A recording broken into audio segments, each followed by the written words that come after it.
at thericksmithshow.com. You're listening to The Rick Smith Show. For more information, go to thericksmithshow.com. If you've missed any portion of the program, you can download the podcast at thericksmithshow.com. It's time for The Rick Smith Show. I want you to get up now. I want all of you to get up out of your chairs. I want you to get up right now and go to the window, open it, and stick your head out and yell, "I'm as mad as hell, and I'm not going to take this anymore!" I don't want to abolish government. I simply want to reduce it to the size where I could drag it into the bathroom and drown in the bathtub. You bet I cut the taxes at the top. How dare you? How dare you? Go ahead. Make my day. The Rick Smith Show starts now.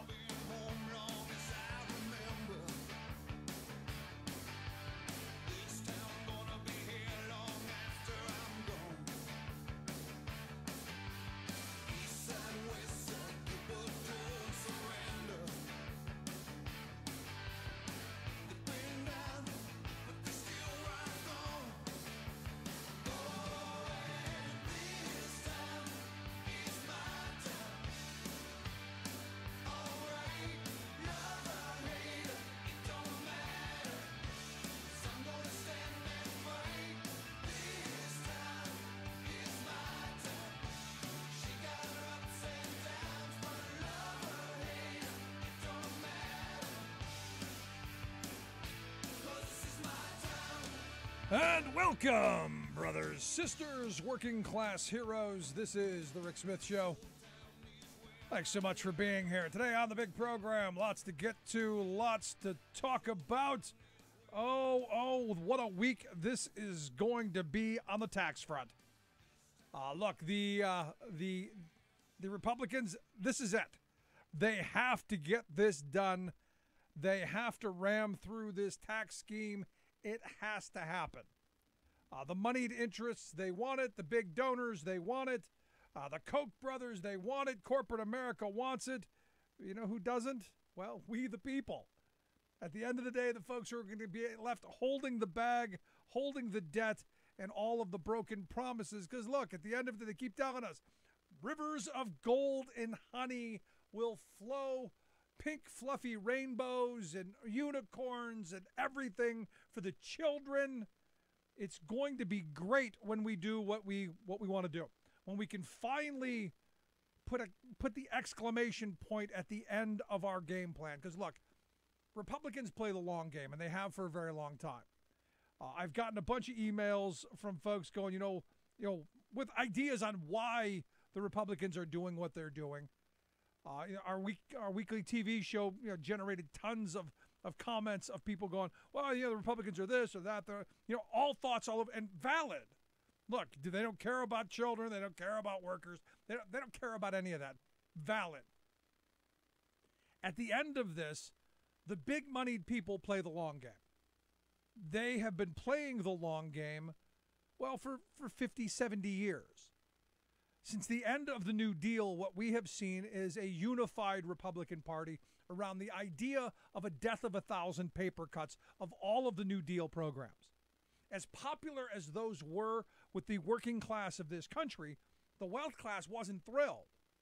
Because, and this is one of those little statistics that people love to throw out when they talk about how powerful unions were in the 60s and 50s and 60s. CEO to worker pay back in the 1960s was 20 to 1. Think about this. The CEO made 20 times that of the average worker on the floor, which meant that you had prosperous workers.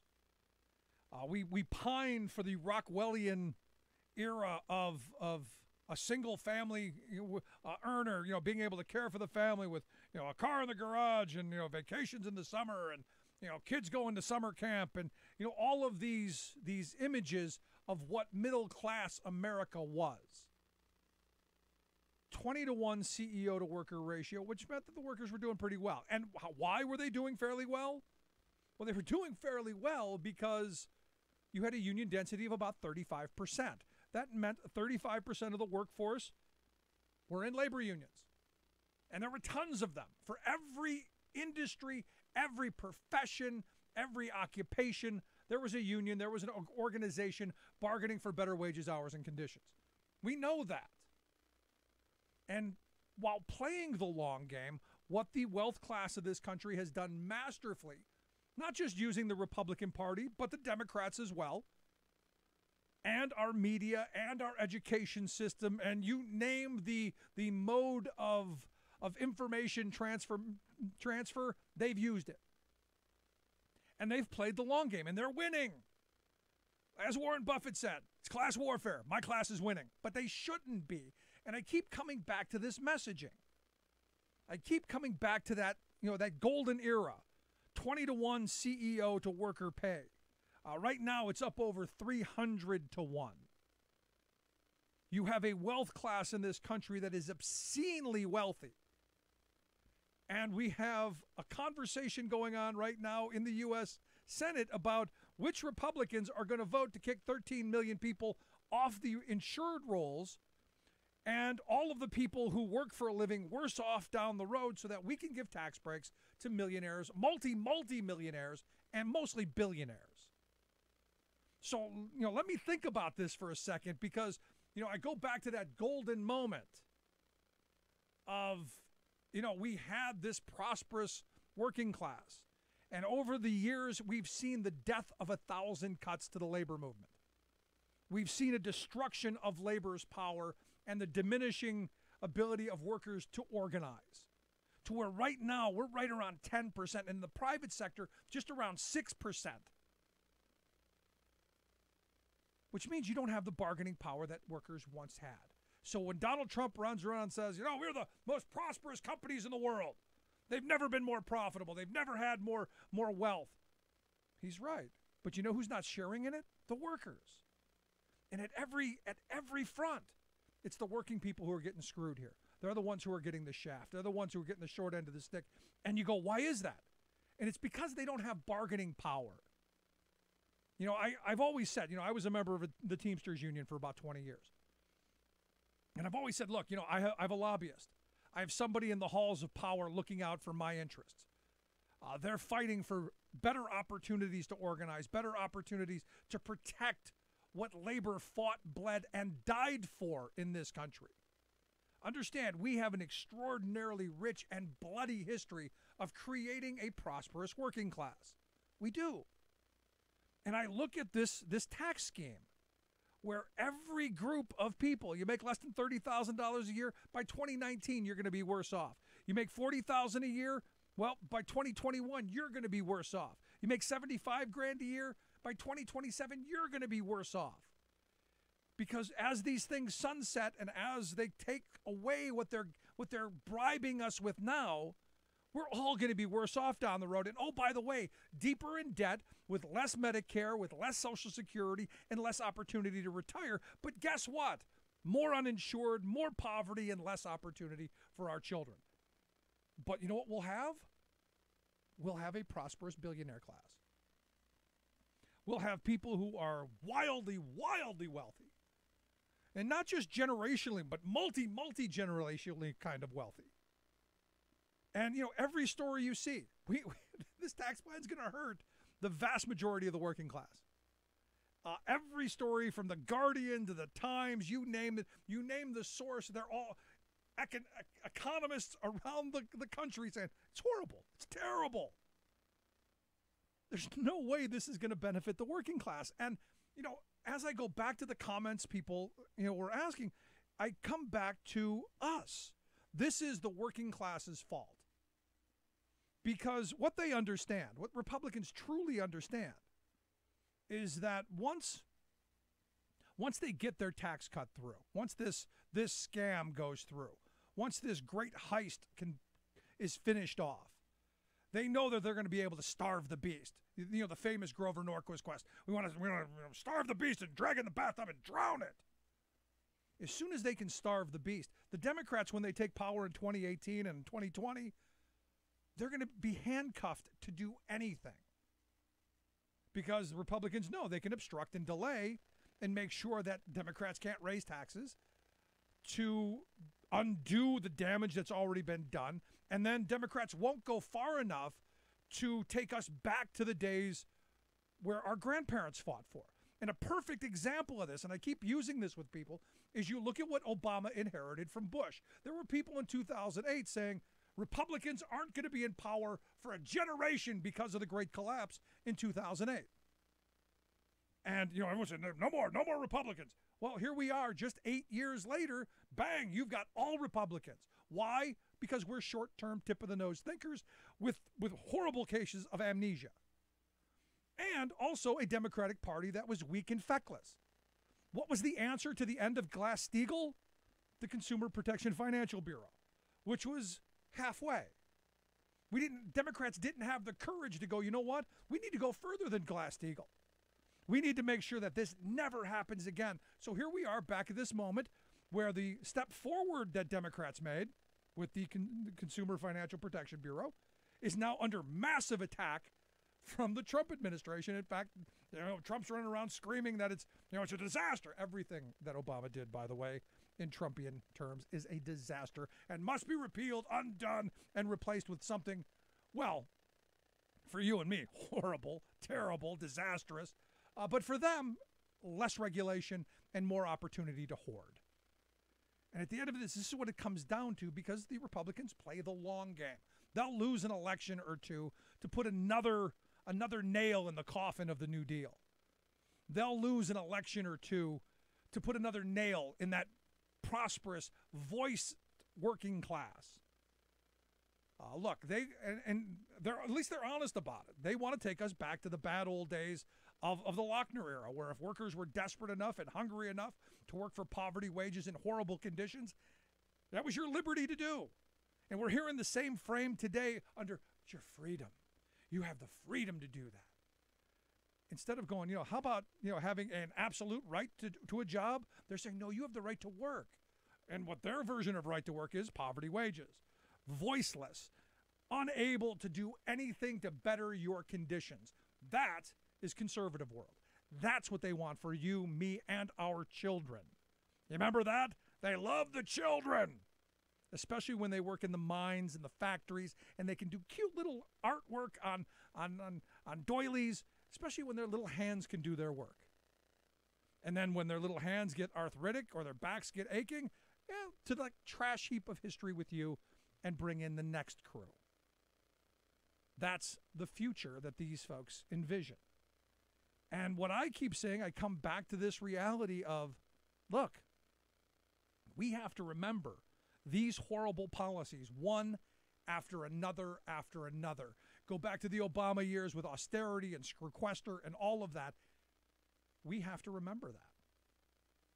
We have to be the ones who use our vote judiciously and are the ones who are saying, you know what?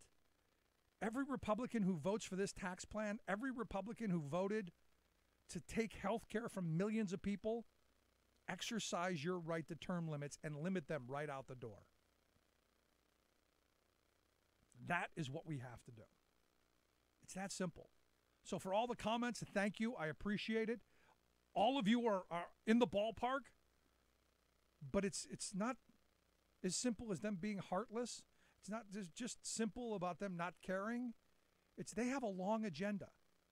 And that long agenda doesn't include you or me or our children or grandchildren. It's all about the wealth and the power. It's not about the flag. It's not about patriotism. It's not about the country first or God or any of that. It's about the power and money and control of the handful.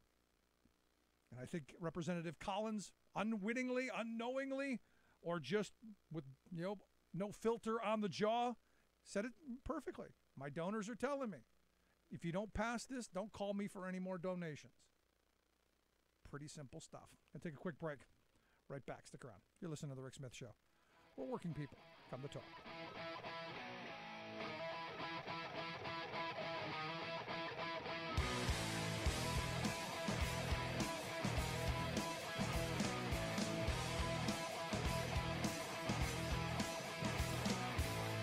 I'm Rick Smith, and this is Labor History in 2.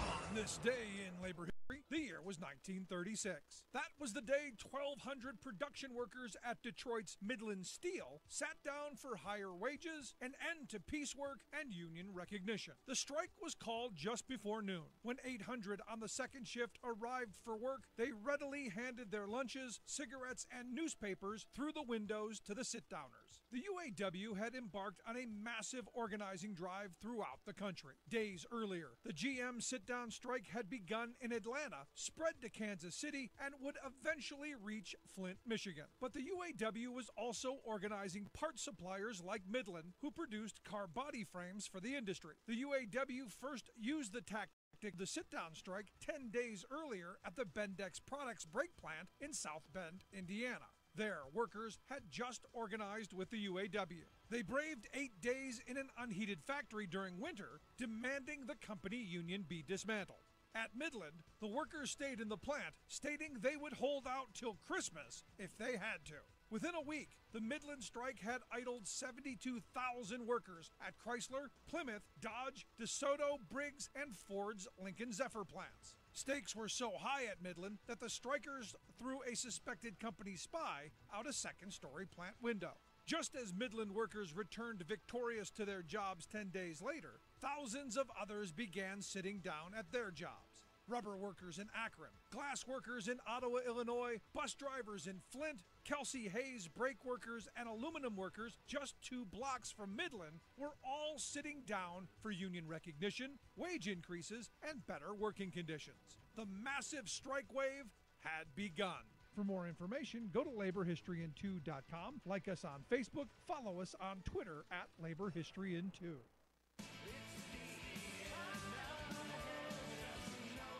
There is no America. There is no democracy. There is only IBM and ITT and AT&T and DuPont, Dow, Union Carbide, and Exxon. Those are the nations of the world today.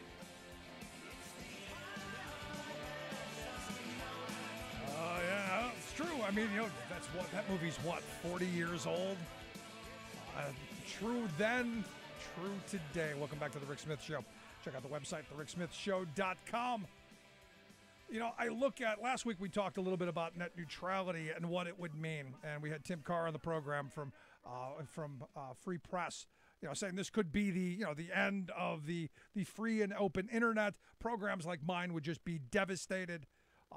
Any opportunity to organize, I think, would also be harmed. But I saw this piece over at, I think it was The Guardian, it was the Globe and Mail, that said, look, if net neutrality goes through, it would be the death knell for the resistance. So I've asked Sarah Kendzior, the author of that great piece, to come talk with us and explain what exactly she means by, the end. Sarah, thanks for taking time for us. Oh, thanks for having me. So is this being hyperbolic? I mean, come on, it's the end, it's the death knell of the resistance, really? Well, it's not net neutrality in isolation. I think if this policy had been passed under any other administration, it would be a bad and dangerous policy, but you have to look at it in the context of the administration and its goals.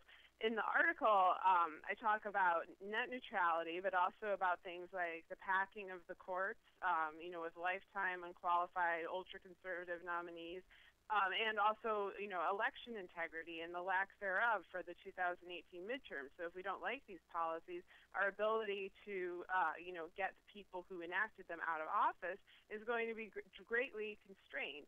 And so when you combine all these things together, you end up with restrictions on free speech, a lack of, free-flowing information, inability to organize, inability to vote, mass disenfranchisement, inability to take your concerns to the courts to try to get a legal, solution, when these situations arise. Like it's an entirely rigged system, like a web of interconnected problems. And so that's what I'm concerned about, and net neutrality is just one part of that. Yeah, it's the whole thing. But as you point out, net neutrality is just a part of it. But for people who don't know what net neutrality is, because most of us have lives, what exactly are we talking about?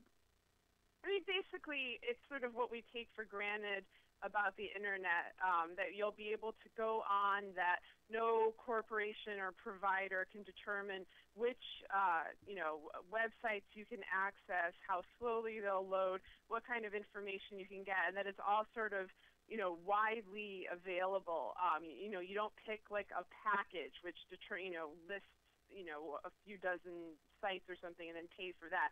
You just pay for access to the internet, and then whatever is on the internet is something that you can potentially reach. And if you get rid of that, it can go in a variety of ways, but the key thing is that corporations will have the ability to decide what kind of content you can access, how much it would cost, and that's an important thing, because part of this is simply that people will be priced out of getting access to the sites and the programs they want. Like if somebody wants to pay, to make sure they get, Amazon, they will pay for that and possibly give up getting access to, other news sites in the process.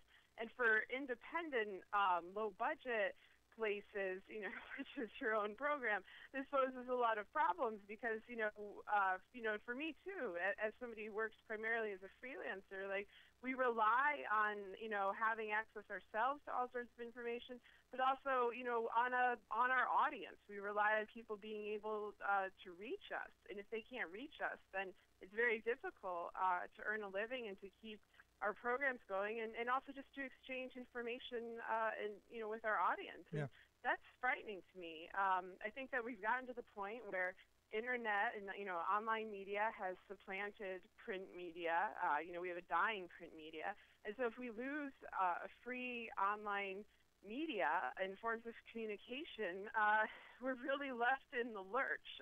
We're gonna, I don't know, I guess figure out a way to work around it. I'm sure people are coming up with ways to work around it now, but it'll make everything exponentially harder as we try to contest this administration. Yeah, I've had a couple of conservatives give me alternate arguments. One being that this is the ultimate free market. That the power of the dollar, Sarah, that people will get the content that they want, that they're willing to pay for, and this will be better for everybody. That even the guy even actually made an argument that if people wanted my program badly enough, that they would pay for it, and I would be better off because of it. They can't. I mean, that's the thing. Is like I'm sure plenty of people would want to. I'm sure plenty of people would want to subscribe, to a number of publications and support a lot of authors. But this economy is not good. People don't have this kind of disposable income. And the other thing is, especially if you're, under 30 or 40 years old, you're accustomed to getting this content for free, and it feels like something you don't want to pay for. I know people who are very reluctant to pay the subscription fees for, like the New York Times or Washington Post, although I would not recommend subscribing to New York Times right now, but that's another story. But, we all know the ways around it. We know how to open, like, the incognito window so that we just don't have to pay, 10 cents or whatever the hell it is that they're doing. But I really think it's unlikely that all this money is going to come pouring out from people, especially for folks like us who cover social issues, who cover marginalized communities and people who are disadvantaged. Like, that's often our audience. And if I'm covering poverty, like, people do not have the money to support my work. The people that may be most interested in it just don't.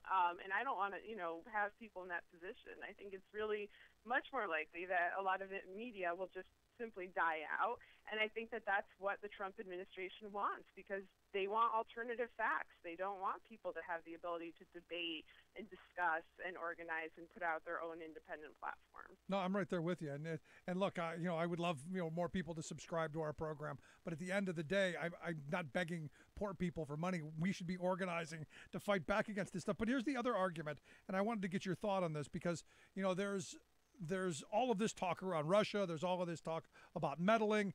There's all of this talk about fake news, and we see a lot of craziness coming out of places like Breitbart. The argument made by a conservative friend of mine is saying we're just not capable as citizens, as a society, to handle this powerful tool. We need someone to supervise it. No, well, we don't need these people to supervise. We don't need the Trump administration to supervise. We don't need corporations or the FCC to supervise. Like, what we need to do is work on, critical thinking and independent thought and research. And the best way to do that is to have, information accessible to us. Is to just I agree that technology has moved very fast and that our politics haven't been able to keep pace with it. But the problem with that is a human flaw. Like, we are at fault, as a society for not handling this issue better. And I don't think there's some sort of corporate overlord who's going to make this go away. What you're much more likely to have is what you have in a number of countries is a sort of propaganda ministry. I think in our case, we'll get an Americanized version of it, which will mean it's corporate. It's often determined by how much income you have. That'll determine how much information you're allowed to receive.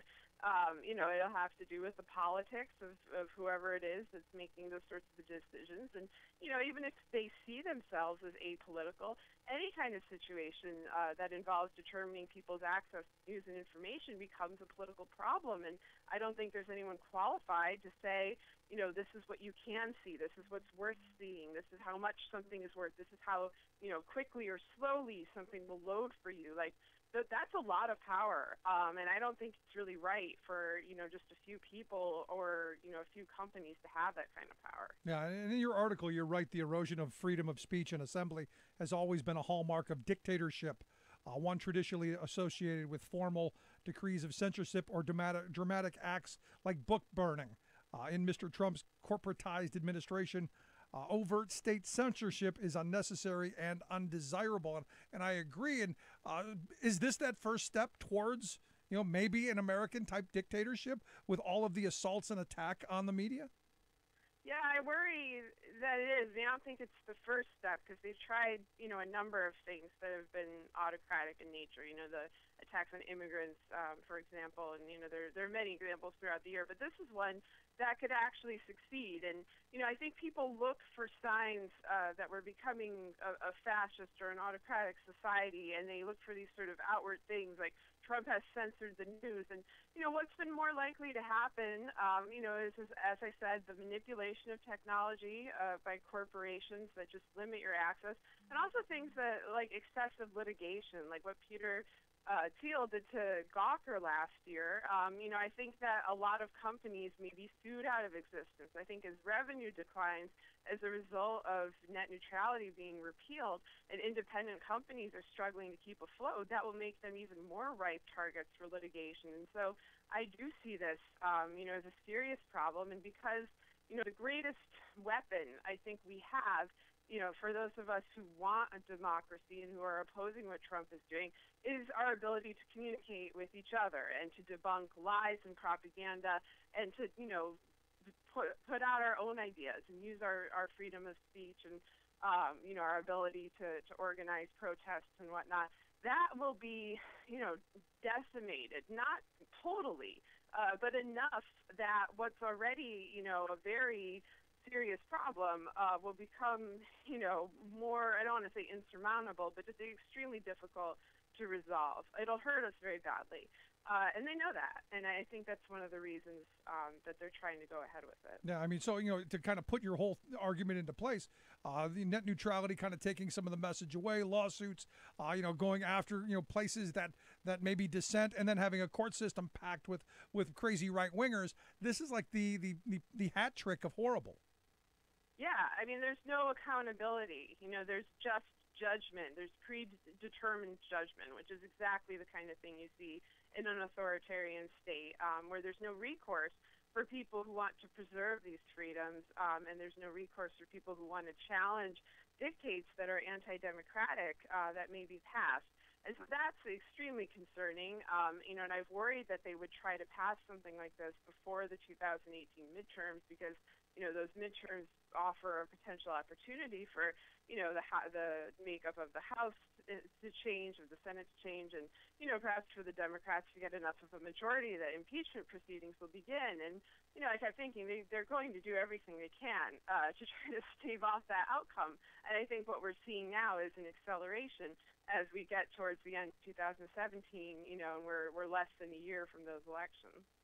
So, I mean, and looking at just the attack on media and the attack on just messaging, I look at Donald Trump tweeted out this morning, at Fox News is much more important in the United States than CNN, but outside the U.S., CNN International is still a major source of fake news, and they represent our nation to the world very poorly. To the outside world does not see the truth from there. And then later this afternoon, what you saw is the tweet going around. Egypt MFA spokesman tweeted out, as usual, deplorable CNN coverage of Sinai tragedy today. Anchors more interested in reporters' access to Sinai than to those who lost their lives. So, this Trump effect of, global attack on media just seems to be getting more powerful. Yeah, I think that's absolutely right, and I think that's the best way to look at it in terms of something like CNN International. That attack, that tweet, wasn't really made for domestic consumption. It also mirrored, things that Putin has said about, the presence of CNN and other international media. They're, going to pass a law in Russia labeling foreign media as foreign agents, sort of in retaliation for what the U.S. has done with RT.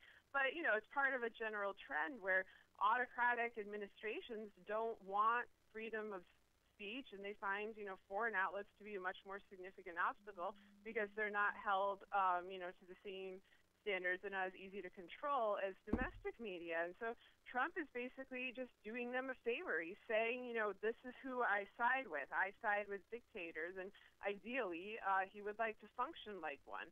And so I think that, that's again where the net neutrality comes into play, because he doesn't need to take away the First Amendment. He doesn't need to take a stand against it even.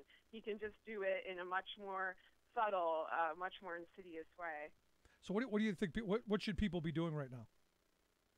Contacting their representatives, I think, and getting educated about the issue, educating other people about the issue. I mean, there are a few things that make me slightly hopeful, about the outcome of this, which is that I think a lot of corporations are going to be very upset by this, and unfortunately in this country they have more power than average citizens. I've seen Netflix complaining. I also think there are citizens who are somewhat apolitical, and they're not really paying attention to the whole, what does this mean for democracy? But if they can't get porn, if they can't get Netflix, if they can't get the things they're accustomed to getting on the internet, they're going to be upset, and they're going to protest this. Right. And I think that, getting through to people like what this may look like is important. And, and I hope that there's more detailed articles sort of spelling out the different outcomes, because it's not completely possible to predict. It could go a lot of different ways, but yeah. I think the more people know about that, the better. Yeah, I'm right there with you. But one of the things I wanted to ask you about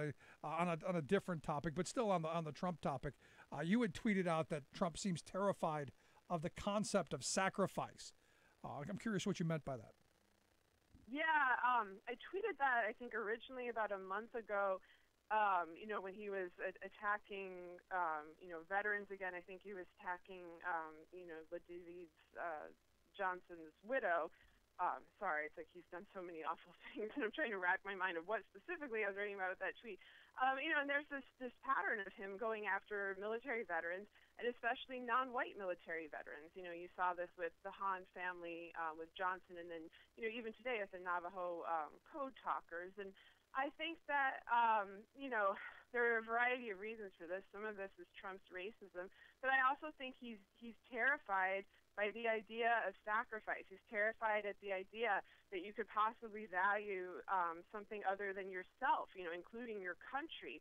I think he's threatened by this idea. I think that, what disgusted him about McCain getting captured isn't that McCain got captured, but that McCain was willing to risk his life, for something higher than himself, for a more nobler goal. I think that concept is completely alien to him, and because of that, I think it frightens him. It makes him, defensive, and it makes him very aggressive towards veterans. I think his treatment of veterans is, just abhorrent and should be covered a lot more. And also the way that, Kelly responded to that situation was also really vile. It's astounding to me that people who have served, would treat other veterans and their families in this disrespect. Yeah, but the thing is, and the weird thing to me is Kelly Mattis, the rest of them all seem to be in lockstep, and a lot of veterans I know they think because he has these big photo ops and he wraps himself in the language of patriotism that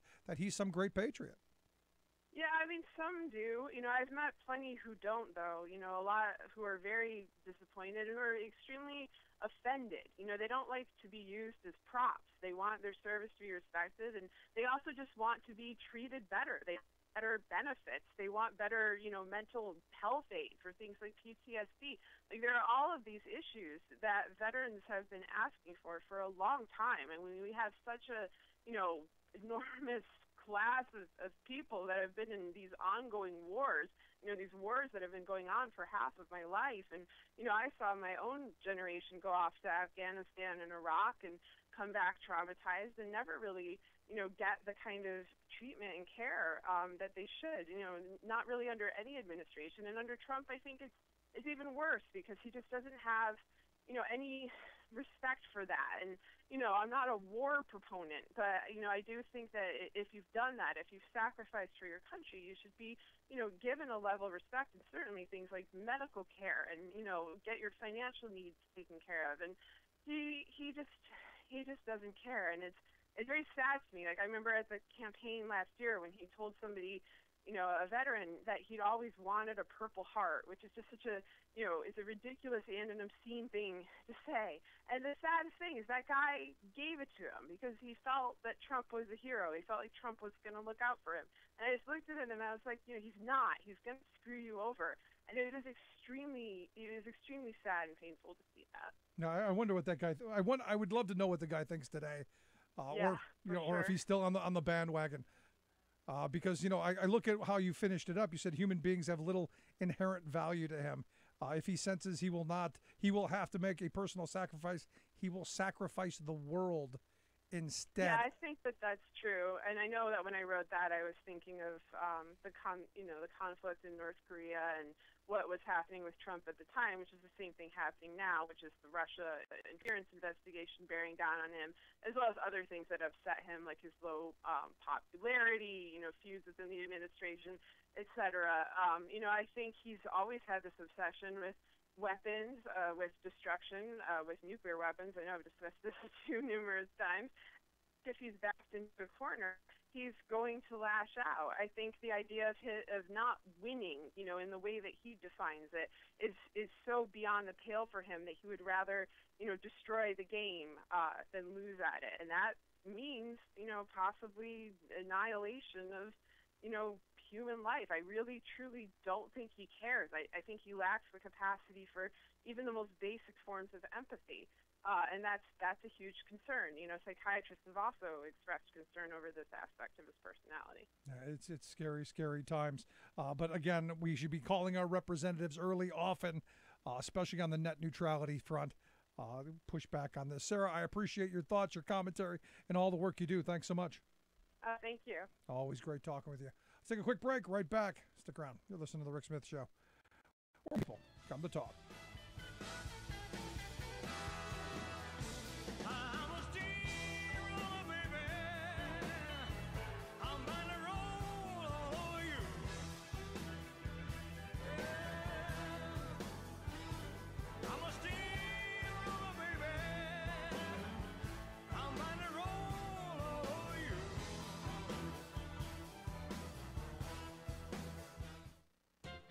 It's Cyber Monday. Get out there and buy stuff. But you don't actually go anywhere, for this gimmicky shop day lures us to consume without leaving home or even getting out of bed. Concocted by Amazon, the online marketing monopolist, Cyber Monday is a not Black Friday. Just another ploy by Amazon CEO Jeff Bezos to siphon sales from real stores. Seems innocent, but behind Amazon's online convenience and discounted prices is a predatory business model based on exploitation of workers, bullying of suppliers, dodging of taxes, and use of crude anti-competitive force against America's Main Street businesses. A clue into Amazon's ethics came when Bezos instructed his staff to get ever cheaper prices from small business suppliers by stalking them, quote, the way a cheetah would pursue a sickly gazelle. Jeff Crandall, who owns Old Town Bike Shop in Colorado Springs, is one who's under attack. He offers fair prices, provides good jobs, pays rent and taxes, lives in and supports the community. But he's noticed that more and more shoppers come in to try out bikes and get advice, yet not buy anything. Instead, their smartphones scan the barcode of the bike they want, then they go online to purchase it from Amazon cheaper than Crandall's wholesale price. You see, the Cheetah is a multi-billion-dollar-a-year beast that can sell that bike at a loss, then make up the loss on sales of the thousands of other products it peddles. This is Jim Hightower saying this amounts to corporate murder of small business. And yes, it's illegal, but Amazon is doing it every day in practically every community. So on this Cyber Monday, let's pledge to buy from local businesses that support our communities. For information, go to American Independent Business Alliance at www.amiba.net. Hightower's commentaries are brought to you by the Hightower Lowdown, the monthly newsletter with Hightower's take on what Wall Street and Washington are up to. For information, visit hightowerlowdown.org. The most important issues of the day. This is the Rick Smith Show.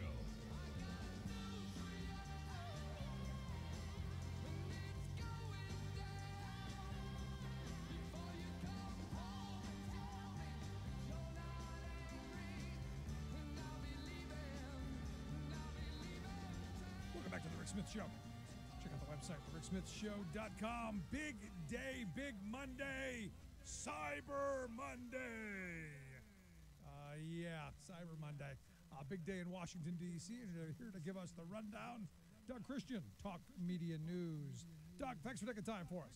Oh, what a pleasure. So, big news in D.C. Can't start the day out with, well, the Pocahontas comment. Is Sarah Huckabee Sanders right?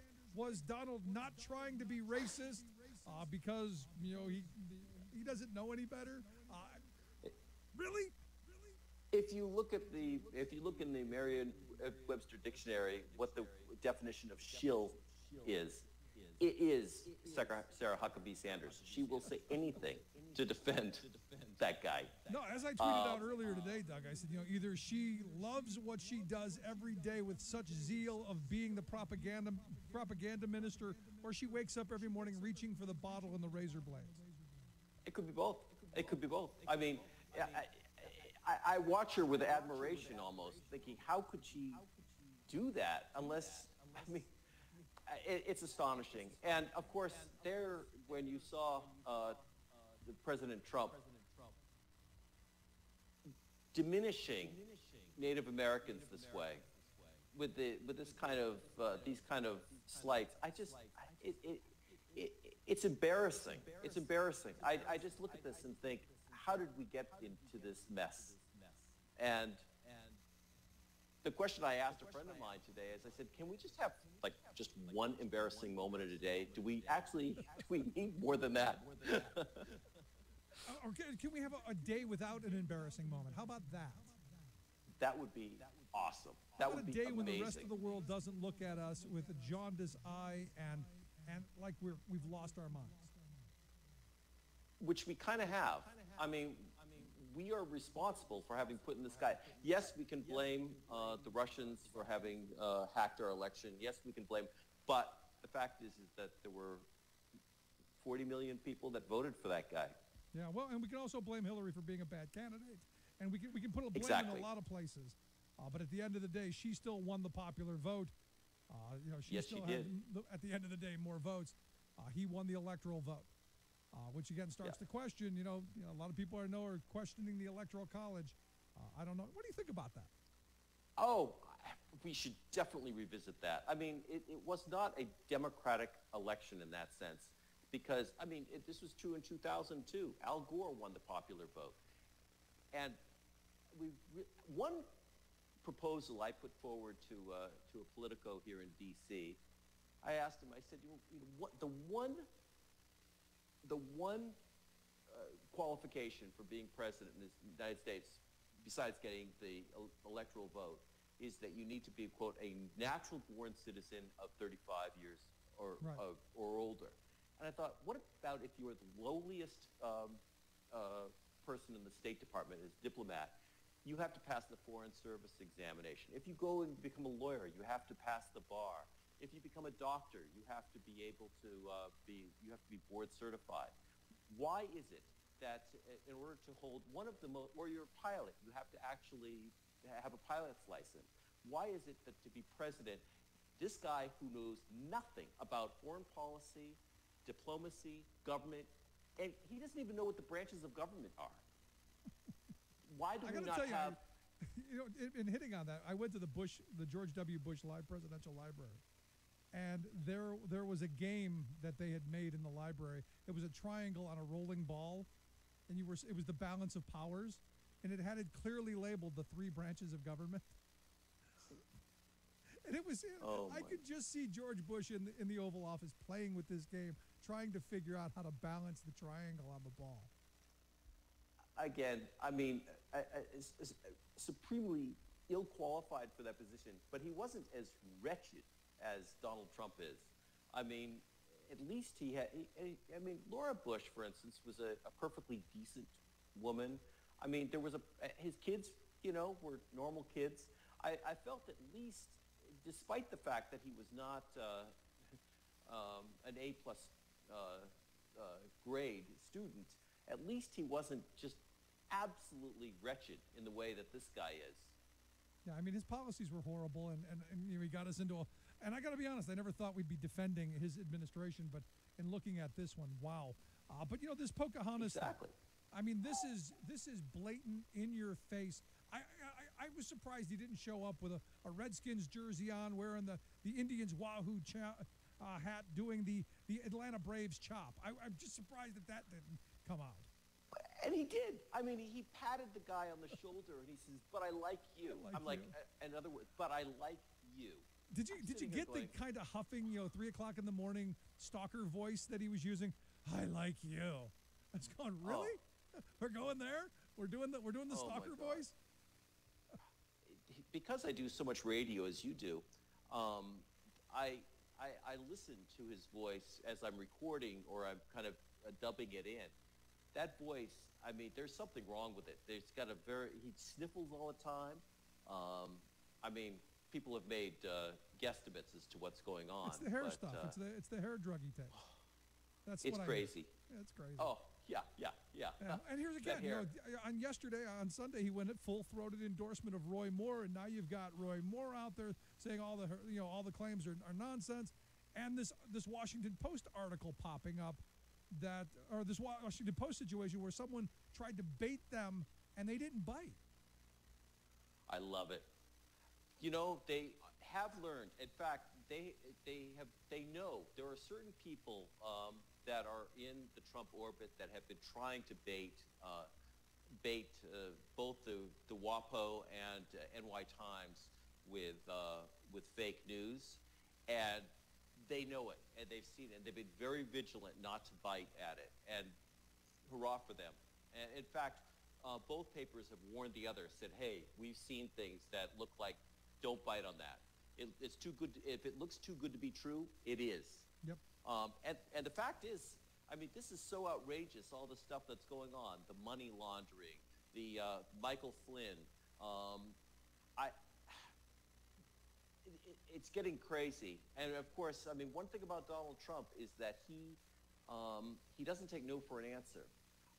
As Tony Schwartz, the ghostwriter of Art of the Deal, had said, it would have probably been worse had Hillary won the electoral vote, because he would never have conceded the election, and it would have pulled us through a mess. That's the kind of way this guy is. No, and I really believe that. I think he and his minions would have, it would have just been nonstop. There was the talk of him starting his own news network and doing all that stuff. It would have just been nonstop insanity. You're right. So are you making the argument that it's better that he's president as opposed to being on the outside? Okay. There is no way that you could say that it's better that this guy is president ever for anything. I mean, but I'm just saying that we would have gone through a mess no matter what. But I do feel it gets back to my argument, and I posited this to a person within government, he thought it was a terrible idea. I don't think it's a terrible idea, and that is that in order to run for president, you have to meet a minimum standard. You have to pass some sort of test that indicates your knowledge of the world, at least. But isn't that what the election is supposed to be about? I mean, isn't that where we, the people who decide who sits in that office, we make an educated, informed decision before we go pull that lever, that the person standing before us is qualified and is someone that we want leading us? Isn't that how that system is supposed to work? That we don't have an artificial mechanism that allows people to come or go or run or not? Or am I just too idealistic? The design. Okay. Exactly. That was the design. But of course, when the Constitution was written, there was no bar. I mean, you didn't have to go to law school in order to pass the bar. You actually, there have been a lot, you didn't have to go to medical school in order to become a doctor. It's different these days. And I just wonder if our standards need to change. No, I think what I think is, and look, I'm not knocking on your idea. It's a good thought, but I would argue that we are the ones that got to brighten up. We, the people, we've got to demand better. We've got to hold people accountable, and we've got to use our power of term limits and vote people out of office. Yes, we do. And another thing is that, for instance, there is a Khan Academy for STEM subjects such as math and science and da-da-da. Maybe there should be a Khan Academy for just simple government. How people understand economics, why we have, why the Fed exists, why the Fed does not like to see growth rates at 4%, which is what Donald Trump continues to tout all the time. The Fed will knock up interest rates crazy if that were to happen, in order to mitigate underlying interest. Yeah, inflation, exactly. Yeah, because you can't have inflation, heaven forbid. So stagnant wages and all of that's what we need. Keep those poor people in line. Absolutely. That's exactly right. They keep poor people where they belong, poor. And this tax plan is another part of this, Doug. I mean, when you've got someone like Joe Walsh, the Tea Party congressman, deadbeat dad, who has come out and said, this plan is terrible. It doesn't do away with any of the loopholes. It doesn't reform or simplify anything. It's just a giveaway to the rich. It's bad. Yeah, exactly. That's exactly right. I mean, here's a tax plan where they're going to, any tax benefits, they're going to actually take away from people within 10 years, the middle class, and just keep the lower taxes for corporations and billionaires, and, for instance, the inheritance tax to make sure that Donald Trump's kids can get all the money that he has taken from money laundering from casinos and hotel ventures throughout the world. Well, we've got to take care of the super wealthy. Right. Got to do that. That's exactly right. That's the most important task. And of course, what's so sad is I do believe that most Americans believe, and I think most people in the world believe, that one of the things that made America unique is that it was a place that you could have nothing and you could work your way up. You could actually go to college. You could become the next president of the United States yourself by just through your own efforts. Yeah, I mean that whole theory that I grew up with: if you work hard, you play by the rules, you get ahead. That's the American dream. I mean, I'm a kid who grew up in a housing project on the west side of Cleveland. Never imagined I would have what I have. And look, I haven't done wildly well, but I've done much better than I ever thought I was going to. Knowing where I started out. And that to me is the American dream, that every generation does better, that your kids have opportunities, that there's hope and opportunity for the future. And I'm not seeing that right now. And this is one of those things that I at least give the Trump voters credit for. They do believe that this guy is going to lead them to the promised land, and they believe it wholeheartedly. Now, I look at this tax scheme, and this ain't happening. I look at the Affordable Care Act repeal, that ain't making their lives better. Everything that this guy's pursuing is the antithesis of making their lives better, but they still believe it, even if he marches them off the cliff.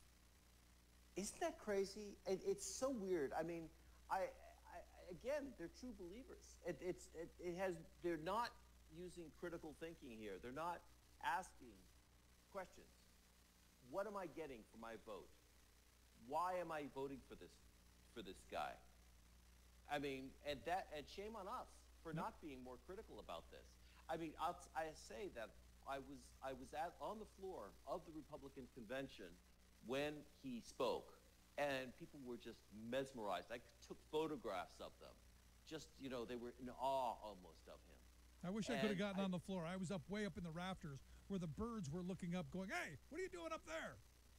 Oh, well, it was, it was crazy. It was one of these privileged positions, and I just was, at one point the Secret Service came over to me and they said, "Hey, you're moving around too much." And I said, "I've got a job to do here. I'm doing my work." And then they walked away. But, I'm surprised they didn't grab you and throw you out the door. But that's probably no. So last question I've got for you. The last question I've got, you as part of the media, the new normal seems to be you guys are horrible, you're all fake. If you're not on Fox, you don't matter. And this has actually gone global because you've got one of the spokesmen for the country of Egypt using the exact same Trumpian language against CNN in his country. I mean, it's this Trump effect is going global. Yes, it is. It's very scary. Al-Sisi has taken exactly, he's just pulled from Trump's playbook on this. And we're going through a period that's not unlike the early 1930s, which I hate to say because that's so scary, but where authoritarian rulers are the fad. And for some reason, I mean, they've got problems with this in Europe. The far right in Germany still has made quite a foothold, even though they don't have their person in as the prime minister yet, or the president. Angela Merkel has been severely weakened by her immigration policies in Germany. Yeah. It's very scary, very scary. It is going to be interesting to see how the next couple of years play out. But Doug, I appreciate the time. Great thoughts. Thanks. It was a real pleasure. Stuff. Doug Christians, Talk Media News. Quick break. Right back after this. Stick around. You're listening to The Rick Smith Show. We're working people. Come to talk.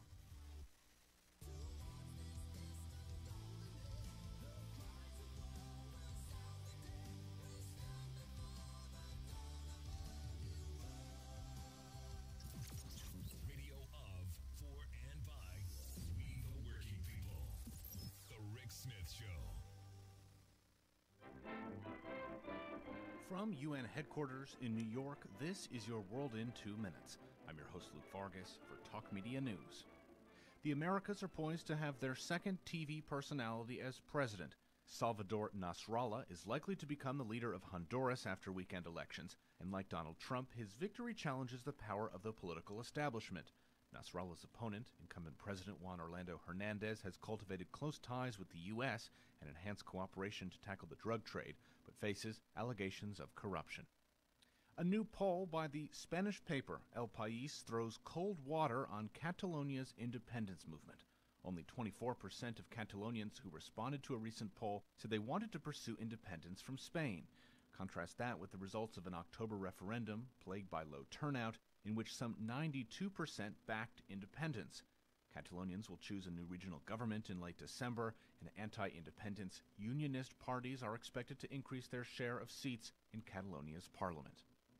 And the Chinese government is banning media coverage of a disturbing scandal at a kindergarten in Beijing, where teachers reportedly injected students with sedatives and may have sexually abused them.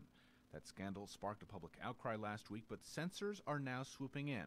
On Friday, government officials told Chinese media outlets not to report or even comment on the kindergarten scandal. Press freedom in China is very poor, and internet freedom in China is also very restricted. Madeline Earp is a senior research analyst at Freedom House. It's absolutely standard that government propaganda agencies would issue directives on what the news media can and can't publish. It's not just media outlets that are being blocked from sounding alarm over the kindergarten scandal. A pair of Chinese rap groups that pen tracks about the scandal have already had their content erased on Chinese social media. For more global news headlines, visit talkmedianews.com. Would you dive 14 feet deep in the Susquehanna to keep a bridge safe? Would you spend night after night with prisoners to keep your community safe? Would you spend Christmas Eve plowing snow to keep roads safe? AFSCME members do. Men and women who choose to serve in public service. Mine inspectors, 911 dispatchers, healthcare workers, parole agents. You may not think about them, but know they're all thinking about you. This message brought to you by AFSCME Council 13. You're listening to The Rick Smith Show. For more information, go to thericksmithshow.com. If you've missed any portion of the program, you can download the podcast at thericksmithshow.com. You're listening to Win. Workers remembering that united we bargain, divided we beg. Rick Smith.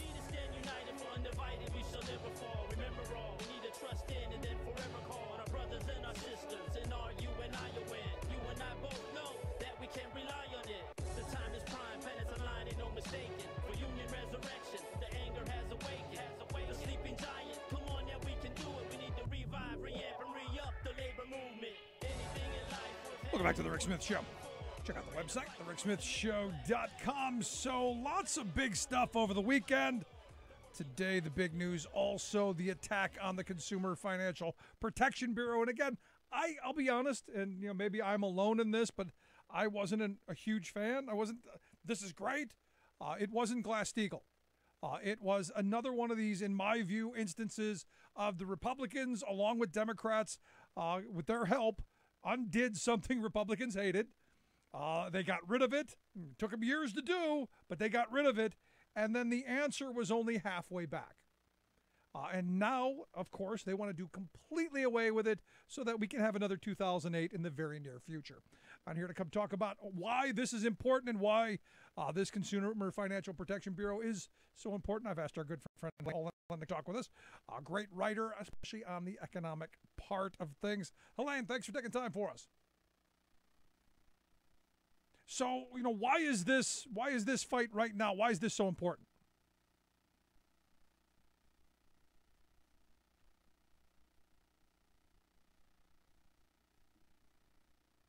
No, we don't.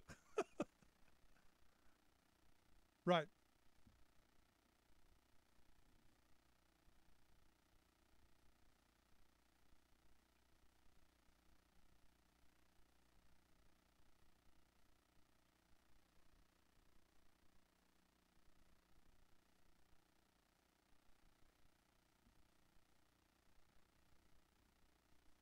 Thought. Right. And no, my point was not that it's horrible. My point is it isn't what it was. It's, in my view, and you're the expert on this, my view is it's only halfway back to where we were. Well, yeah, I mean, don't get me wrong. We'd be better off if, interest rates were totally capped like they were in the 1970s, right? But we don't have that world. And this really protected consumers from the worst predations, to some extent, of the financial services sector. But then came Trump, right? And, a few weeks ago, Cordray had put forward rules earlier this year about, trying to ban companies from banning consumers from joining class actions instead of forcing them into mandatory arbitration, which companies like to do. And in a sort of sign of things to come, Congress overruled that, right? And it didn't get through in the end. And within a few weeks, Cordray had resigned because, he probably saw no further point any longer. And then we got the mess we're in now, where we have two competing heads of the Consumer Financial Protection Bureau. And one of them's crazy. And one of them hates the financial services sector. So I should tell your listeners one other thing. So what happened is when Cordray resigned last week, he appointed a deputy to replace him. There seems to be statutory language in the Dodd-Frank legislation that set up the Consumer Financial Protection Bureau that permits him to do this because it's set up to be semi-independent of the president, right? And Congress too, by the way, because the idea is they don't want politicians sticking their thumbs and fingers in there and really interfering. And on the other hand, Trump says this isn't so, and the Vacancy Act covers it, and he has the right to appoint a temporary head, which he did, and that's his White House budget manager, Director Mick Mulvaney. And the lawyers, for the record, are all over the place on this one, right? You can find some lawyers who are backing Cordray. You can find some who are backing Trump and Mulvaney. What we do know, however, is that Mulvaney hates the CFPB. This is like, as I wrote in the Washington Post today, this is like putting an arsonist in charge of the fire station. He has said he'd like to do away with the CFPB. He's called it a joke. He's voted to turning it into a 5-person commission instead of having a head. He has voted to overturn various legislation. His former chief of staff is now a lobbyist for one of the banks. I mean, it just sort of goes on and on and on. I mean, this is not going to end well for the CFPB. Right. And that's the point. The point is that it doesn't end well for us or for the agency. Again, this is another example of Trump doing what Trump has done since he took office, which the first question on the job application is, do you hate the job that you're going to be doing, and will you destroy it? And if you check yes, question 2 is, when can you start? Right, and to go back to your point before, this is one of the weaknesses of the entire Obama administration, right, is that a lot of things were ultimately done through regulation and not law. The problem is with that, as we are now all sadly learning, is that the next administration comes along, and if they don't agree with you, they can start unraveling it. Now, in theory, what was supposed to happen is because for 200 years, for the most part, people have sort of held to, keeping the faith, and if a president promulgated something, the next person did not come along and wipe it out. Trump doesn't seem to be, and the Republicans, the congressional Republicans, are no longer operating by that gentleman's agreement, and they are proceeding to wipe this out. So, for instance, there have been, from a regulatory standpoint, there have been now 14 rules that have been overturned by the use of the Congressional Review Act, which is what allows them to do that. Previously, it had only been used once before. So, this is not good. No, it's not good. But because the concern that I have is that we end up turning into one of these, these banana republics that have these wide ideological swings, and policy-wise, we're going from one extreme to the other. And, there's part of me that goes, it would be okay if the Democrats actually would think of, let's go back to the other extreme. The problem I have is they only seem to want to go halfway. So we keep moving in this march towards destroying all of the New Deal and destroying all of those policies and those laws that helped working people become prosperous. Well, that's the other issue, right? The Democrats still view themselves as the party of reason. And in one sense, that's lovely, right? But in the other sense, you're kind of like, wait a second. Don't you know what you're up against here? This is nuts. I mean, there doesn't seem to be a really good answer to this problem. So the Democrats are saying, but, the rule of tradition and the rule of law and, and maybe this won't work and this will work. And part of this is also about the fact that Democrats have donors. And some of those donors didn't like the CFPB either, which is something that is getting sort of lost in this argument right now. But I do have to say this is something I talked about a lot prior to this week, is that this was a real issue for the CFPB, is that there were huge issues with the Democratic donor base and it. One of the people who was most gunning, not for it specifically, but for some of the regulations it was promulgating, prior to Trump being elected, was Debbie Wasserman Schultz, who was, of course, as we all know, the former head of the DNC. And that was because they were trying to do a lot in the payday loan area, as some of the listeners here probably know. And Florida has a bustling payday loan sector, and she wasn't too happy about this. Again, another reason, another in a long list of reasons, and that's near the bottom of the reason I can't stand Debbie Wasserman Schultz. But again, it's the Democrats' problem, and I would argue, this is part of that whole Clinton wing, Bill Clinton wing taking over the party back in the '90s and moving towards the end of Glass-Steagall and all of the horrible things that happened during that administration, and like I said, only getting us halfway back. So let me ask you the other side of this, because let's say Trump does get his way and Mulvaney is able to take over and destroy this whole thing. What's it going to mean for the average consumer? Are we looking at another 2008 down the road? What's the doomsday scenario, and what realistically can we expect? I don't think anything the CFPB does can really cause a 2008. What it can do is just make life a lot worse for American consumers than it already is.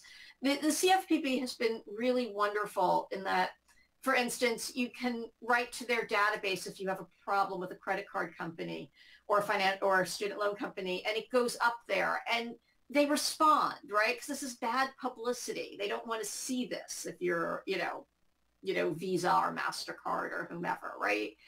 And if that goes away, or if, for instance, they now only will put them up after they, quote, investigate, you can see where this isn't going to be a very effective organ anymore. Right.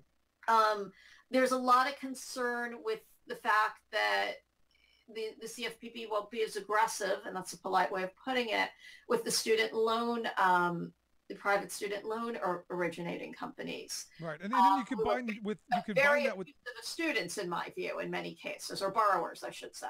Right, but then you combine that with the fact that the Department of Education is going to be less likely to help those students as well, and they're moving away from going after these predatory lenders and these predatory colleges, and it looks like all arrows towards screwing this generation of college students even worse than they've already been shafted.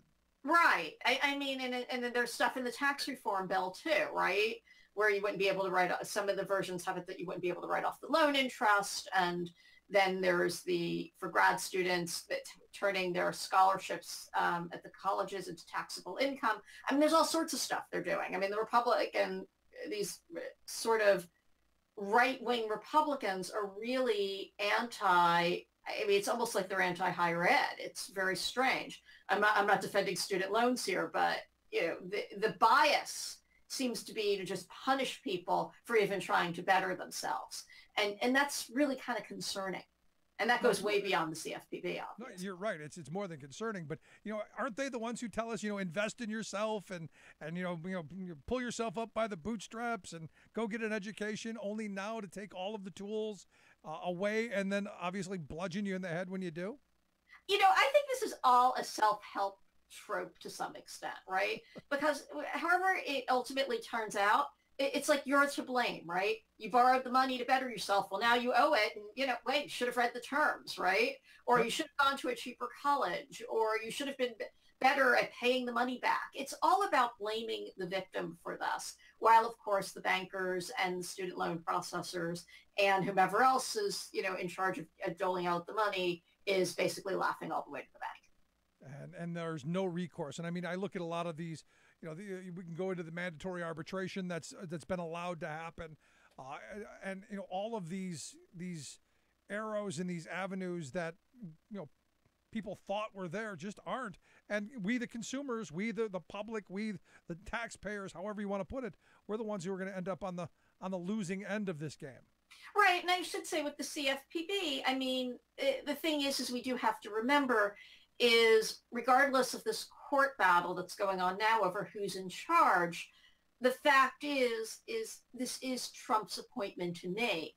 And the chances are incredible he's going to pick somebody ultimately, whether he does this by recess appointment in December or lets Mulvaney stay there for months on end and doesn't nominate somebody for, several months and Senate takes their time. He's probably going to nominate somebody who's not very good. I mean, they could be maybe slightly better than Mulvaney. The thinking is that somebody that awful might not be able to make it through the Senate. I happen to think that, frankly, the Senate so far has given Trump most of what he wants in these sorts of things. And the chances are it's not going to be a very good person who gets the nod in the end. No. And I hate to see this battle distract from that bigger point. This is sort of a stalling technique in a lot of ways. Yeah, I mean, it seems like every horrible person has gotten through. And, I look at this and, I when I first heard of this, I started thinking about, some of the credit card scams and stuff that were going on. Wells Fargo, I think, comes to mind. Citibank. I mean, some of the big stories that have come through over the recent couple of years. And without this agency, without Cordray and the rest of them, we would have never heard of them, and it would have never been any news, and there would have been never any recourse for the little guy. Right. I mean, the famous one is Wells Fargo. And the joke is now the Republicans are screaming, well, this was really started by the LA Times, which did an investigative story on this in 2013, and then the LA district attorney, which is true. But the fact is this would have stayed a very small case, most likely, without the CFPB stepping in and turning it into a national cause, right? And that was a huge, huge thing. Trump was tweeting out the other night about how the CFPB is like hurt bankers, is hurting consumers and, preventing the banks from lending out money. And in fact, what the CFPB has done is prevented, more Wells Fargos from happening, frankly. And held them accountable. I mean, look, $100 million fine is not nothing. Right. And that's what Wells Fargo ended up with. Republicans did, this was hysterical, is I guess they found some documents at some point that said that the fine could have been significantly more than $100 million. And then they turned around and said, well, the CFPB was malfeasant because they didn't ask for the bigger fine. Can you imagine what would have happened if they had asked for that bigger fine? I mean, it was like, are you kidding me? See, I'm a big supporter of bigger fine. In fact, if corporations want to be people, I'm generally not pro-death penalty. But for corporate people, I think I could be pro-death penalty. I definitely think like corporations should suffer like, inner city kids who are arrested for, who hit the 3 strikes law. I mean, Wells Fargo should wear this for the next 100 years. Yeah, it's just a way to if it's a deterrent, if we really believe that kind of that enforcement is a deterrent, then other people won't do it. Right. And the answer is we clearly, we worry more about, the inner city kids who are, running, wild, right? And, causing all sorts of trouble when in fact crime rates are falling in most cities. Yeah, but we see that.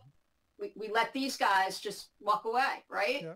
Well, I've said for a very long time, if I ever decided that I was going to turn to crime, I would just incorporate. Exactly, right? Yeah. Because I can steal. Go big. That's the other thing. Go big. Yep.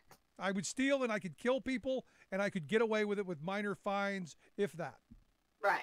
Pick if I ever wanted to kill you, go to jail, pick 10 million, you don't, right? Exactly. If I ever wanted to kill somebody, and I've said this before, if I ever wanted to kill you, I would just give you a job.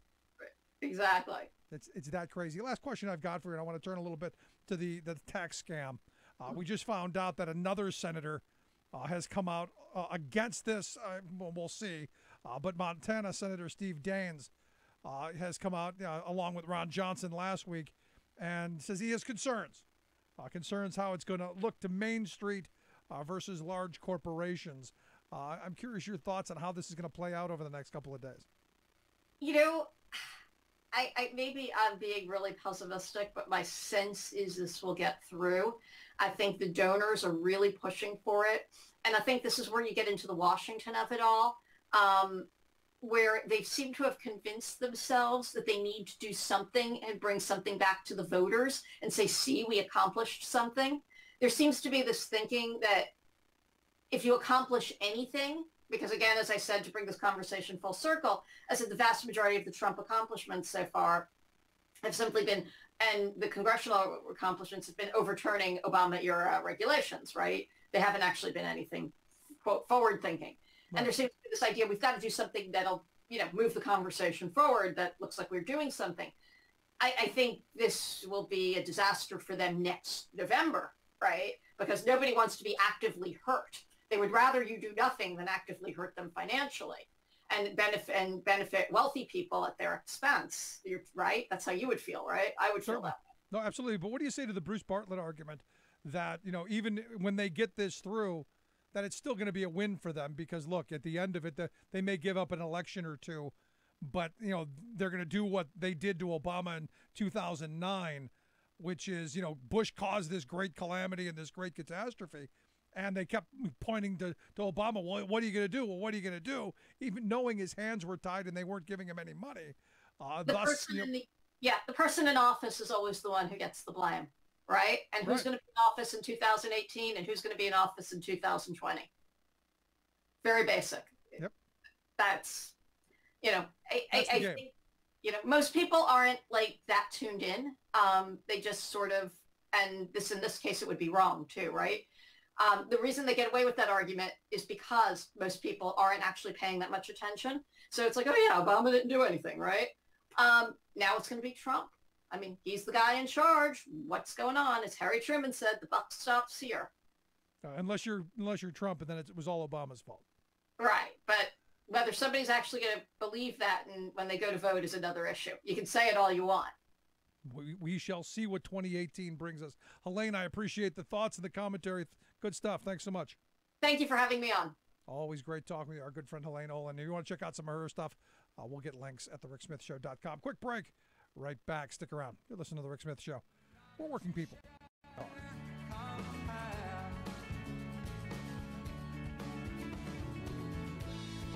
This is why we fight, why we lie awake. This is why we fight. Finally, radio for the rest of us. Rick Smith. I'm Rick Smith, and this is Labor History in 2. On this day in labor history, the year was 1936. That was the day 1,200 production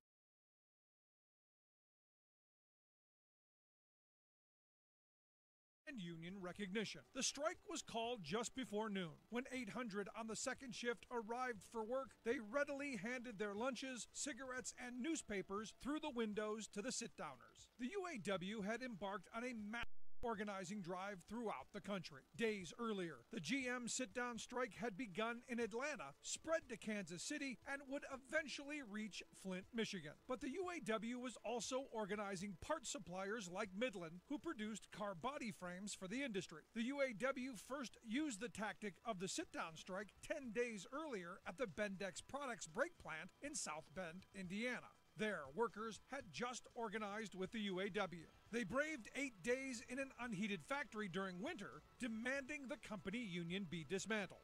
At Midland, the workers stayed in the plant, stating they would hold out till Christmas if they had to. Within a week, the Midland strike had idled 72,000 workers at Chrysler, Plymouth, Dodge, DeSoto, Briggs, and Ford's Lincoln Zephyr plants. Stakes were so high at Midland that the strikers threw a suspected company spy out a second-story plant window. Just as Midland workers returned victorious to their jobs 10 days later, thousands of others began sitting down at their jobs. Rubber workers in Akron, glass workers in Ottawa, Illinois, bus drivers in Flint, Kelsey Hayes brake workers, and aluminum workers just 2 blocks from Midland were all sitting down for union recognition, wage increases, and better working conditions. The massive strike wave had begun. For more information, go to laborhistoryin2.com, like us on Facebook, follow us on Twitter at laborhistoryin2.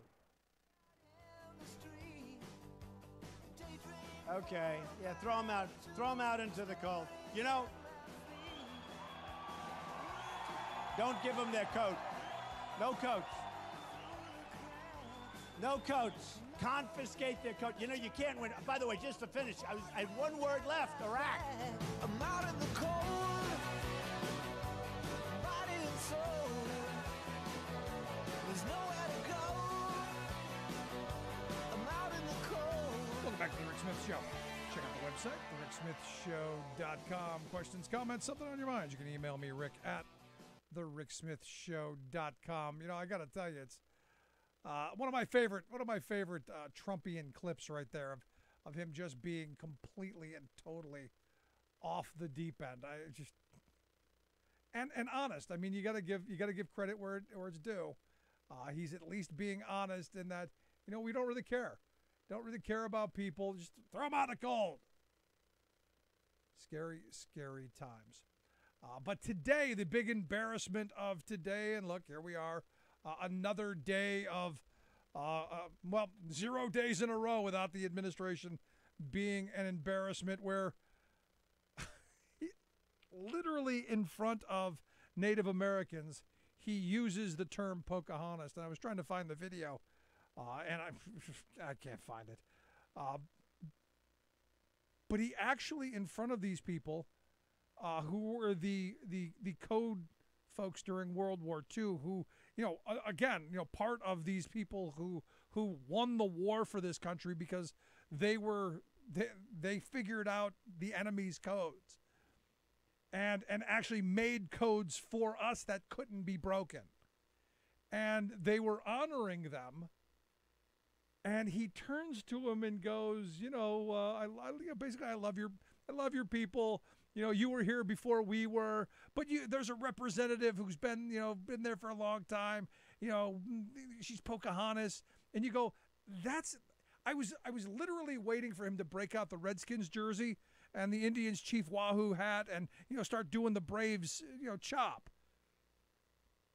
And you had Sarah Huckabee Sanders defending this kind of insanity, and it just, I was, I'm looking at it and I'm going, I really cannot believe that our president would do something like this. I mean, it's unfathomable to me. It's one of these things that I just, and immediately I'm thinking about, how do I explain this to the kids? And I know, you care about the children. They're fine. They'll get over it. No, I mean, how do you explain that you can be, as my wife and I try and teach them to be decent, respectful human beings. Be tolerant, be respectful of others. Don't do that. How do you go, don't do that when they can turn around and go, but he did. The president of who are you? You're just our parents. He's the president. He's the most powerful man in the world. And that's how he gets to behave. I mean, what kind of message does that send? It's mind-blowing to me. Now, Warren went back, said, obviously we can't make it through a ceremony without a racist slur, and she's right. Just one day, I would like to see a day go by without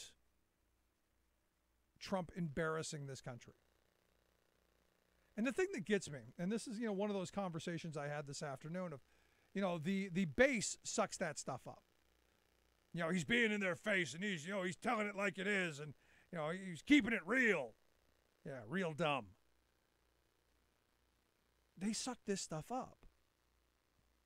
And because they are intolerant, because they have this view that they're the persecuted, that they're the victims. And over the weekend, I had this conversation of a story I read over at Raw Story where it talked about persecution theology. And you look at all of these religious people who, and look, I think most religious people are good, decent, honest, hardworking, caring folks who care about the communities, do good work, care for the sick, help the poor, all of that stuff. But there's a large portion of them that are just out and out. They're the victims. They're the constantly persecuted. They're the ones who's everyone's dumping on. And they believe this. So when they see Trump, and this is just nuts, when they see him being outwardly, belligerent and arrogant and racist and just plain dumb, they're like, he's our guy. And it's just kind of nuts to me. And, you look at, Roy Moore, who is like now the theocratic, head Senate guy. He came out today and said, all those women are lying. It's all just, it's all fantasy. And his rationale was that if these women were really telling the truth, and again, this is more woman shaming. If they were really telling the truth, they wouldn't want their pictures in the newspaper. If they were really telling the truth, they wouldn't want the news media to know who they are. And, that may have been the theory 30 years ago when you could get away with this kind of shaming.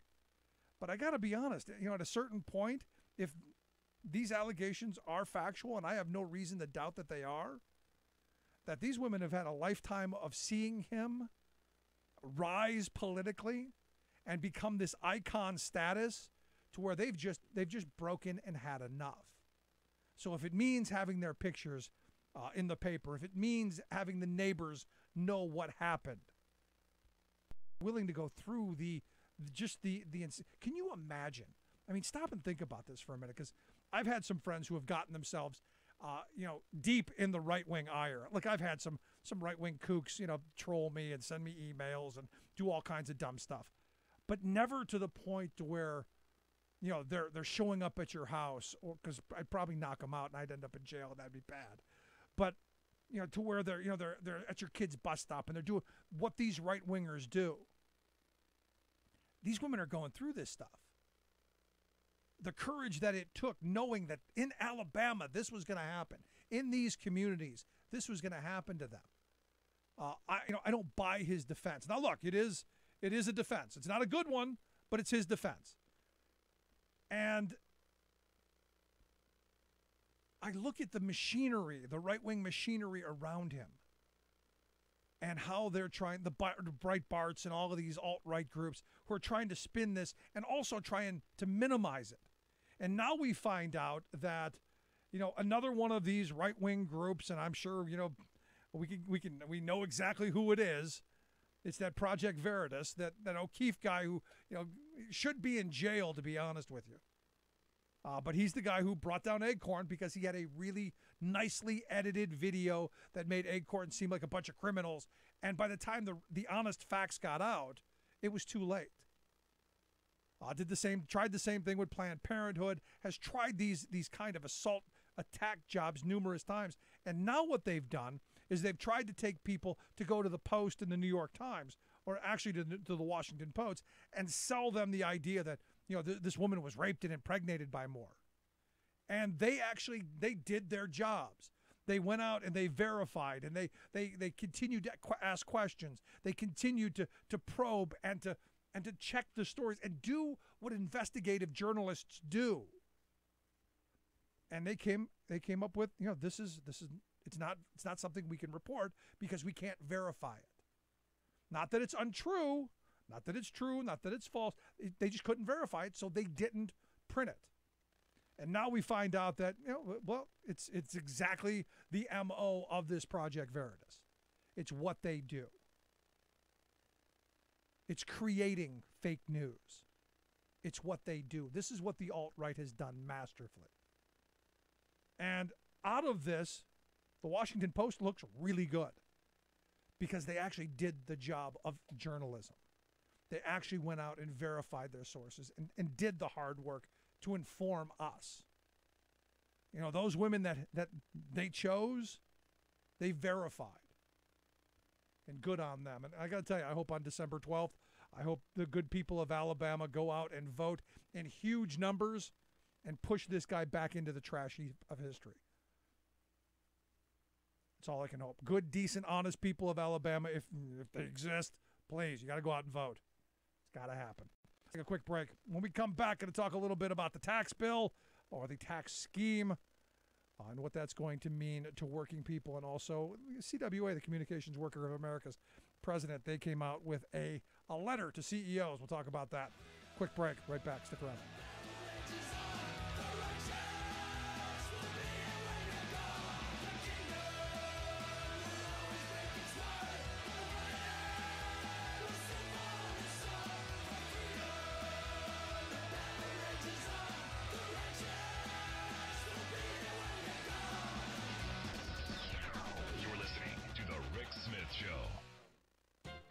It's Cyber Monday. Get out there and buy stuff. But you don't actually have to go anywhere, for this gimmicky shop day lures us to consume without leaving home or even getting out of bed. Concocted by Amazon, the online marketing monopolist, Cyber Monday is a knockoff of Black Friday. Just another ploy by Amazon CEO Jeff Bezos to siphon sales from real stores. Seems innocent, but behind Amazon's online convenience and discounted prices is a predatory business model based on exploitation of workers, bullying of suppliers, dodging of taxes, and use of crude anti-competitive force against America's Main Street businesses.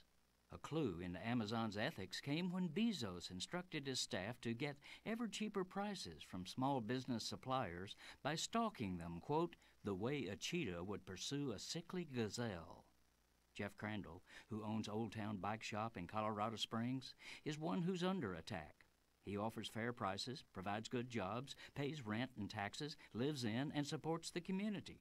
But he's noticed that more and more shoppers come in to try out bikes and get advice, yet not buy anything. Instead, their smartphones scan the barcode of the bike they want, then they go online to purchase it from Amazon cheaper than Crandall's wholesale price. You see, the Cheetah is a multi-billion-dollar-a-year beast that can sell that bike at a loss, then make up the loss on sales of the thousands of other products it peddles.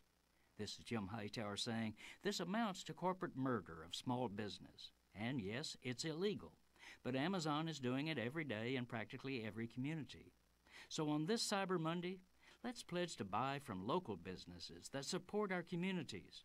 For information, go to American Independent Business Alliance at www.amiba.net. Hightower's commentaries are brought to you by the Hightower Lowdown, the monthly newsletter with Hightower's take on what Wall Street and Washington are up to. For information, visit hightowerlowdown.org. Who sends the investor class diving for their tax shelters? Vic Smith.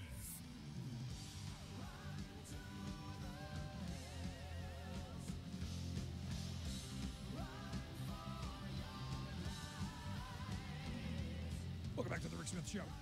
Check out the website, thericksmithshow.com. Questions, comments, something on your mind, you can email me, Rick, at thericksmithshow.com. So back on November 20th, Communication Workers of America President Chris Shelton sent out letters to CEOs of some of the biggest companies here in these United States. Companies like ABC, American Airlines, AT&T, CenturyLink, Verizon, GE, the big ones. And he basically asked, hey, as part of this tax scheme, you're going to get huge windfalls. You're going to load your pockets up. How about maybe sharing just a little bit? And oh, by the way, maybe defend some of the jobs that are, well, here in the U.S. Just kind of a thought. And make sure that those jobs, are somewhat reasonable paying jobs, good living jobs. Personally, it's something I've been talking about for years, saying for some time, it'd be nice to get in writing every time our Republican friends trot out another scheme of good fortune, prosperity, and rivers of gold and honey. And here we have again the Tax Cuts and Jobs Act. It's promising once again that the wonders of the invisible hand, the free market, and pink fluffy unicorns all wrapped into one giant $4,000 windfall. And here to talk about this, that, and the letter, I've got Jody Calamine. He's the General Counsel for the Communication Workers of America. Jody, thanks for taking time for us. Thank you. It's great to be here. So am I getting this right? There's the CEO of your union put out a letter saying, hey, you guys are going to win massively, winning on your side. How about sharing? That's right. We've been watching the debate on this tax bill as it's been moving through Congress at a pretty rapid pace. And I think everybody knows the vast majority of the benefits of that tax bill are going to go to the rich and to corporations, not to working people. But the White House has been saying, don't worry about that. Things are going to trickle down to workers. Yeah, we've heard that before, haven't we? Yes, we have, lots of times. But they've been pretty precise about what they mean by it in this instance. The White House Council of Economic Advisors put out a report several weeks ago saying that if the corporate tax rate is reduced from 35% to 20%, every household in America will receive on average a $4,000 boost to their income. And I think there are a lot of reasons to be skeptical about that. But we're a labor union, and when we hear that somebody's going to raise wages, we want that in writing. And so we decided, President Shelton decided to just cut through the rhetoric. We can get down to brass tacks immediately with a binding contract that requires these increases to happen. And what kind of responses have you gotten? I mean, I can't imagine that this was well received by the CEO class. Well, we sent it. I mean, we have, frankly, we've not received any response yet officially from anybody. We gave them, it was a letter with a contract proposal attached to it, very formal. We're asking them to get back to us by Friday, December 1st. But we have not heard any response officially from them. They have, there's a New York Times article in which it sounds like one of the companies or some of the companies were being dismissive of it as a stunt. But it is not a stunt at all. It's very serious. Well, even if it is a stunt, I mean, the honest, conversation has to be if one side is doing wildly well. Donald Trump is continually saying corporate profits have never been better than they are now. Corporations are doing better than they've ever done. The question then has to be asked, why are wages stagnant and declining in a lot of industries? And if Donald Trump's going to be the savior of jobs in this country, why are they promoting a territorial tax that would allow companies like Verizon, say, or any of the places that have call centers to be able to ship those jobs overseas and then bring those profits back without having any real way for us to benefit from them? Right. I mean, he's making a whole lot of promises, and we're simply trying to hold the people who can make those promises come true to their word.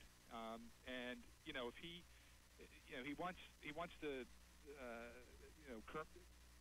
as you said, currently corporations are making massive profits, and they are paying effectively very low tax rates, and wages are still stagnant. We know that the only way we can make sure this money ends up in the hands of workers is to get a binding contract, and it doesn't have to be limited to labor unions. In other words, we've sent this because we know how to do this. We negotiate contracts all the time, so we know how to make a contract demand. But every worker in the country, union or non-union, a non-union worker could go to his boss tomorrow with the same contract, just make it an individual contract saying, if the corporate tax rate is reduced to 20%, I will get a $4,000 raise.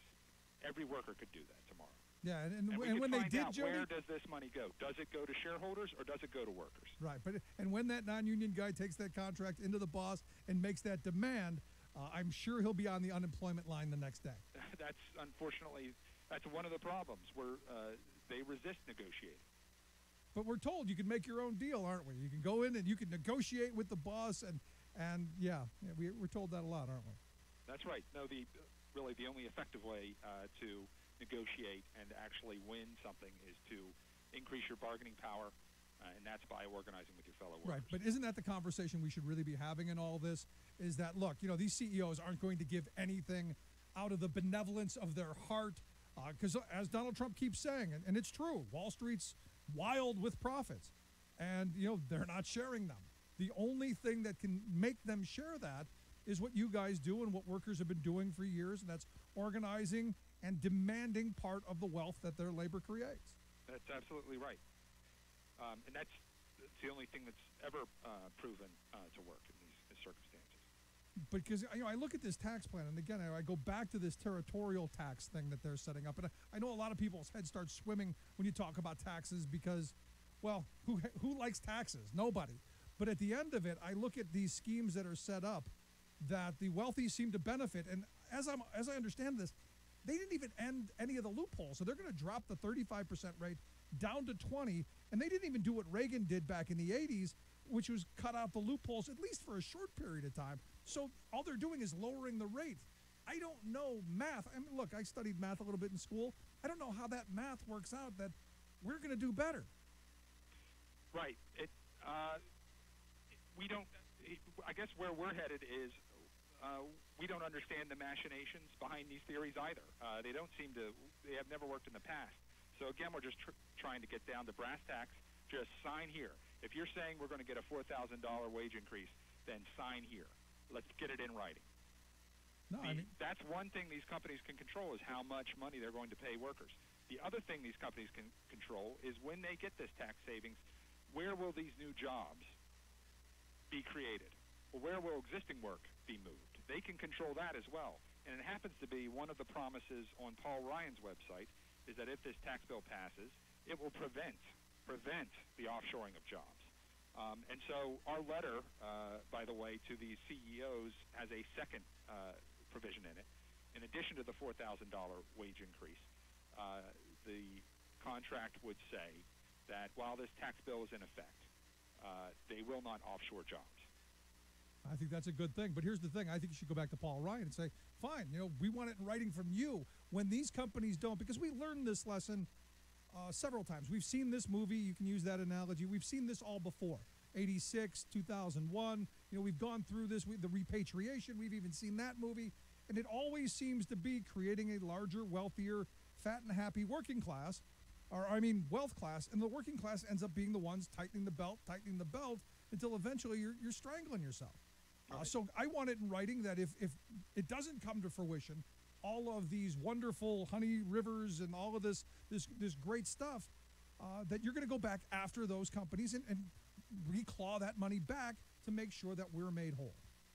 Right. Well, hopefully there are pro-worker senators and members of Congress who will be pushing for those kinds of amendments, because they could write that into this law. They're choosing not to right now. Well, they could do a lot of things with this law. I mean, you even had someone like Joe Walsh, the former deadbeat dad, former congressman from Illinois, who tweeted out actually this morning that this tax bill, isn't any good. It doesn't do away with any loopholes. It doesn't, fix any of the problems by making it simpler. It's just giving more to the wealthy. And when you got a Tea Party guy like Walsh coming out and saying this is bad, it's got to be bad. Yes, it is. And the hope is that, we mobilize, because I think it can still be stopped. I think if enough people mobilize, I think we can put pressure on at least a couple of sane, rational Republicans. I know that most of them are off the deep end, but a couple of them are sane and rational and got to see that this is not good for you, me, the working class, and not for them either, because, next year's an election year. That's right. And the hope is that your members will be the ones out on the streets. Because, look, I've been saying for a long time, labor's got to find their way back to the streets, folding their arms and marching their feet to demand what we need to get done again. Exactly. I mean, some of the things in this bill, they are so ridiculously anti-worker. And start with the fact that 3/4 of the benefits are already slated to go to the very wealthy. Then you get down to some of the details. Teachers, for example, are going to lose the ability to deduct up to $250 when they take money out of their own pockets to buy classroom supplies. Yeah, I've got Little a friend. things like that. No, I've got a friend who's a teacher, and she told me, she goes, find this ironic if you have to, find it funny, find it really sad commentary on society. That if I go to Office Max or Staples or wherever and I buy pencils for my kids, I can't write it off. But if giant corporation XYZ goes out and buys pencils, they get to write it off fully immediately. Think about the messaging that sends. Right. Not only that, what is preserved in this bill is the ability for businesses to write off the expenses they incur when they move jobs overseas. What about workers being able to deduct the expenses they incur when they have to move away from their hometown to find new work? That's not deductible. Yeah, but we don't care. They're not making campaign contributions. And at the end of this, the reality is, and I think Representative Collins from New York was at least honest when he said his donors are telling him, you pass this or don't ever call me for money again. That's the only thing that can explain this bill and the speed with which they're trying to pass it. Yeah. They have a deadline, and they're going to get cut off from some of their wealthiest donors if they don't produce soon for them. Yeah, this is not about the American people writ large. It's not about working people for sure. No, especially when you look at the facts that, people making less than $30,000 a year by 2019, they're going to be worse off. People making less than $40,000 by 2021 are going to be much worse off. If you're lucky enough to make $75,000 by 2027, you're going to be worse off. But corporate America and the 1%, the Trumps of the world, they're going to be, they're just going to be swimming in it. Yep. And I guess the good thing is we can take some solace in knowing that we have the wealthiest billionaire class in the history of civilization. I suppose. Yeah, and all we have to do is just an outrageous money grab. That's what this is. And all we have to do is give up Medicare and give up the future for our children. That's all we have to do. So last question. We're not taking it lying down.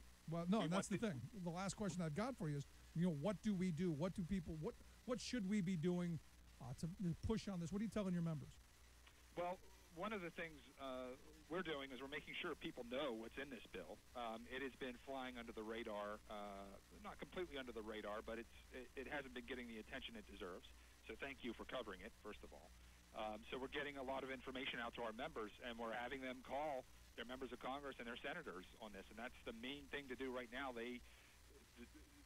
Capitol Hill needs to hear from voters. They've clearly heard from their rich donors. They need to hear from the voters. Absolutely. And you look what we did with the health care thing. I mean, it's ironic to me that the Republicans who were screaming for years that Obama rammed Obamacare down their throats have really, with their only two major pieces of legislation, gone at such a breakneck speed that no one who follows politics that I know can compare to any other period in our history where you've had two major pieces of legislation being fast-tracked the way these two have been. Right, without hardly any hearings whatsoever. Yeah, I mean, it's just crazy. And this is where I reach out to my Tea Party friends and say, look, if you thought Obamacare was rammed down your throat, this is worse. And this will actually be worse for you. That's right. It is what it is. Jody, I appreciate your thoughts. I appreciate you taking some time for us. Good on you. Love to have you come on back on the program. Okay, great. It's my pleasure. Good talking with you, Jody Calamine. And again, you want to check out their website. We'll get a link at thericksmithshow.com. He's the general counsel there at the Communication Workers of America. I'd love to hear your thoughts, questions, comments. Rick at thericksmithshow.com. Quick break. Right back after this. Stick around.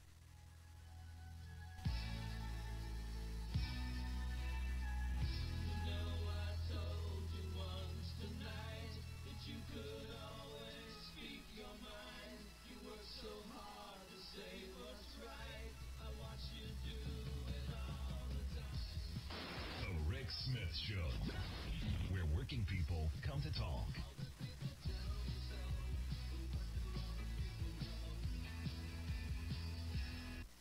I'm Rick Smith, and this is Labor History in 2.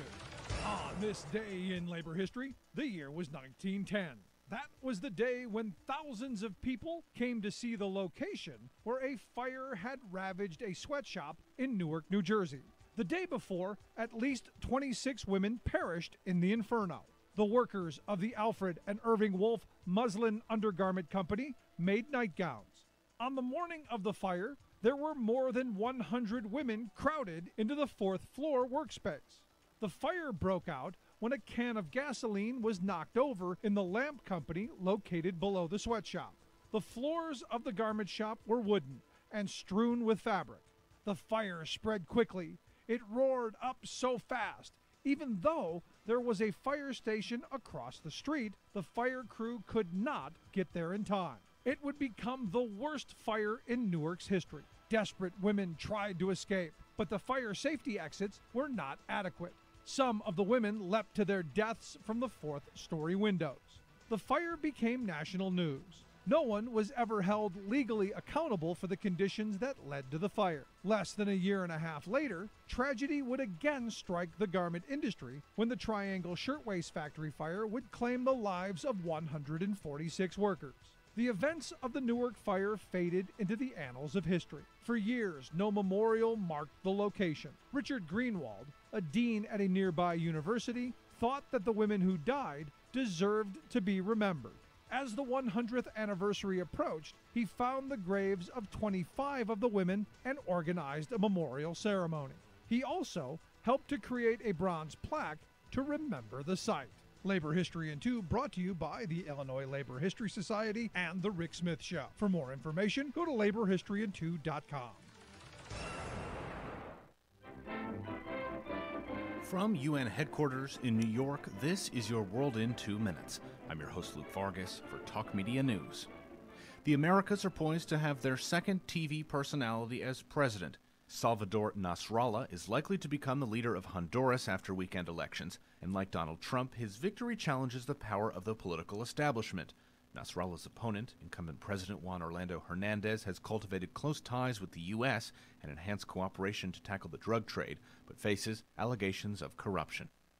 A new poll by the Spanish paper El País throws cold water on Catalonia's independence movement.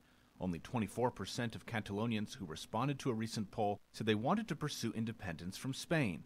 Contrast that with the results of an October referendum, plagued by low turnout, in which some 92% backed independence. Catalonians will choose a new regional government in late December, and anti-independence unionist parties are expected to increase their share of seats in Catalonia's parliament. And the Chinese government is banning media coverage of a disturbing scandal at a kindergarten in Beijing, where teachers reportedly injected students with sedatives and may have sexually abused them. That scandal sparked a public outcry last week, but censors are now swooping in. On Friday, government officials told Chinese media outlets not to report or even comment on the kindergarten scandal. Press freedom in China is very poor, and internet freedom in China is also very restricted. Madeline Earp is a senior research analyst at Freedom House. It's absolutely standard that government propaganda agencies would issue directives on what the news media can and can't publish. It's not just media outlets that are being blocked from sounding alarm over the kindergarten scandal. A pair of Chinese rap groups that pen tracks about the scandal have already had their content erased on Chinese social media. For more global news headlines, visit TalkMediaNews.com. No matter how hard you try, you can't stop us now. The proud defender of the American dream, Rick Smith. Since the prehistoric ages, in the days of ancient Greece, walked down through the Middle Ages, planet Earth kept going through changes. And in the Renaissance came, the times continue to change. Nothing stayed the same, but there were always renegades. Like you said, Tom Paine, Martin Luther King, Malcolm X, they were renegades. Welcome back to the Rick Smith Show. So you saw the Trump statement that the Access Hollywood tapes are fake, right? They aren't real. It's not really me. No, it's not. Well, Access Hollywood has finally responded.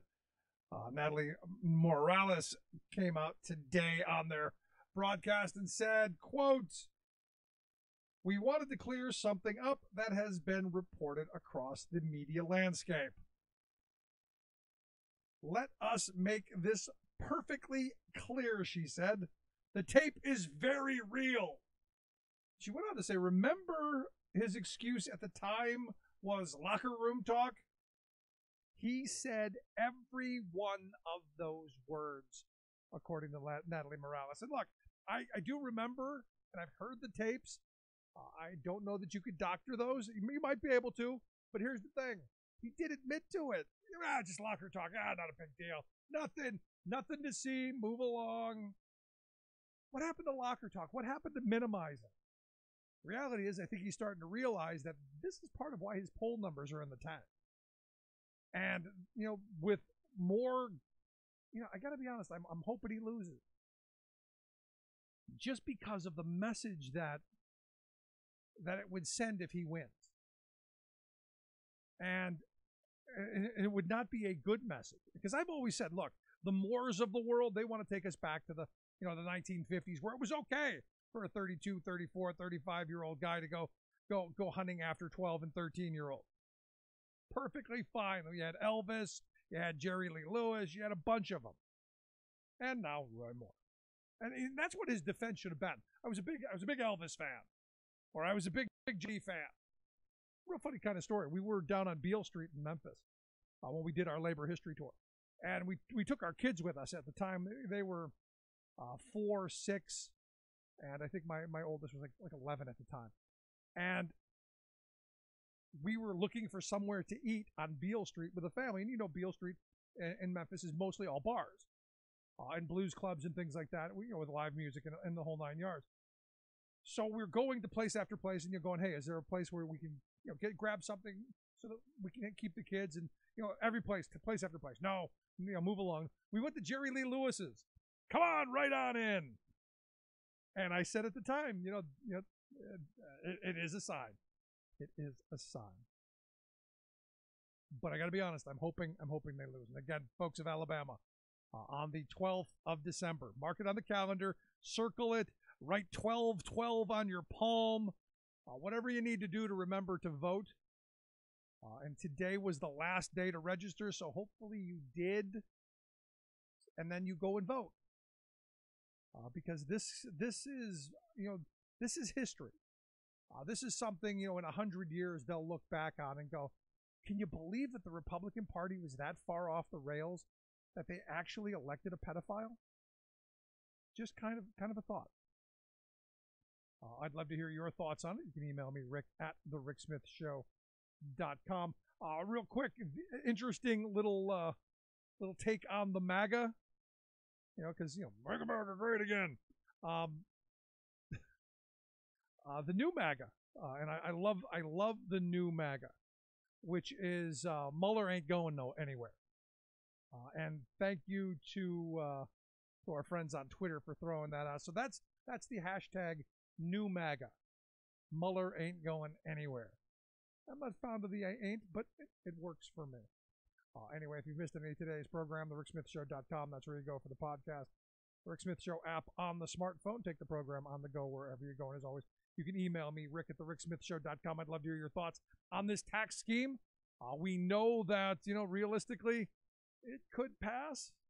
Hope is that we make our calls, we hound, we harass, we lobby our senators, and maybe one of the few sane, rational ones left will go our way. That is the hope, is it not? So we'll see what happens. At the end of this, it comes down to you and me and the rest of us standing firm and standing up and saying, you know what? It's time for us to say no more. Again, thanks so much for tuning in. Check out our website, thericksmithshow.com, and send me your thoughts. We'll see you back here tomorrow.